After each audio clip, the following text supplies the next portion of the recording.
after the 2007 general elections. As a matter of fact, we all Kenyans said never again, and we must mean it. I speak to all Kenyans.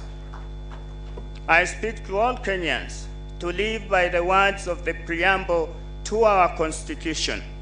And I want you to all pay attention, because I want to remind you that preamble urges us to be proud of our ethnic, cultural, and religious diversity, and be determined to live in peace and unity as one indivisible nation. Let us realize, as we go to the upcoming general elections, that in diversity lies our strength. I urge you, my politicized friends, to exercise restraint as you go about your campaigns. Even in that moment of emotion, when you are carried away by passion, please listen to your inner voice and weigh your words. The ramifications may be drastic. Ladies and gentlemen, at this time in our history, the three arms of government must enhance their symbiotic relationship. As Speaker of the National Assembly, I affirm the commitment of Parliament to support the judiciary and government as a whole in achieving their mandate, as we have always done when the occasion has beckoned. Allow me to put it on record for all that it is worth, that the 10th Parliament has stood out to be counted in the many hours Kenyans needed it. Lest we forget, as the good departed Professor Wangari Maathai will say, and may the good Lord continue to rest her soul in eternal peace. The National Assembly passed the Constitution of Kenya 2010 before Kenyans ratified it at the referendum. And the National Assembly has, on a number of occasions, worked late into the night to enact critical pieces of legislation necessary to implement the Constitution, even when the origination was not until the 11th hour.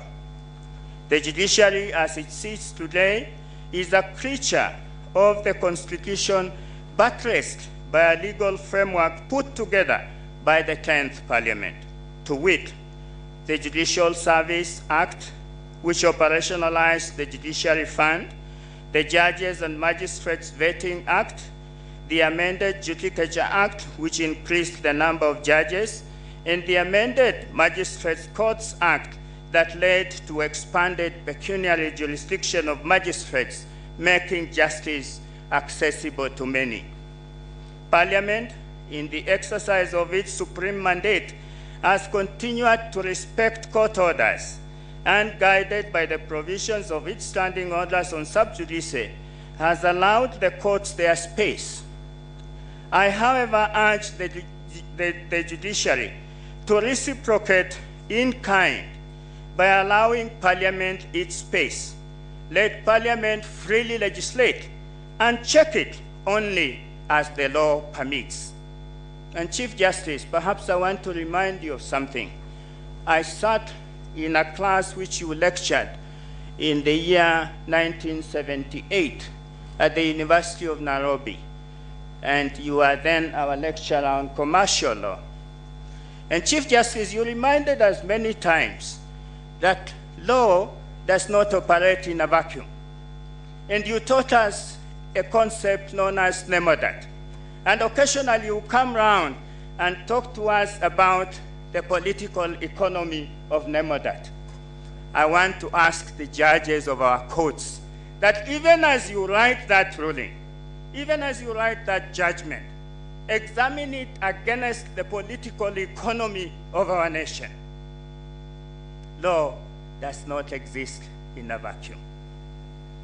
Ladies and gentlemen, you will recall that His Excellency, the President, on Tuesday, the 24th April 2012, at a sitting of the 10th Parliament, gave the inaugural State of the Nation address, which appraised Kenyans on where we are as a nation. Modeling on the same, The Chief Justice will today deliver the State of the Judiciary and Administration of Justice address. Distinguished guests, the legislature will continue to account in the manner that Kenyans have by law provided. On the 4th March 2013, we shall have an opportunity to ascertain which members served well over the preceding 5-year period.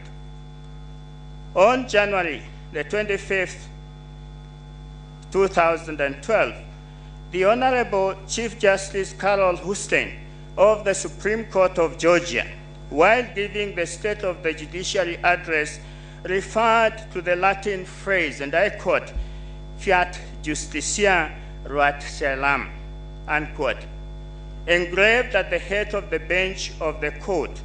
This phrase translates to, quote, let justice be done, though the heavens may fall, unquote.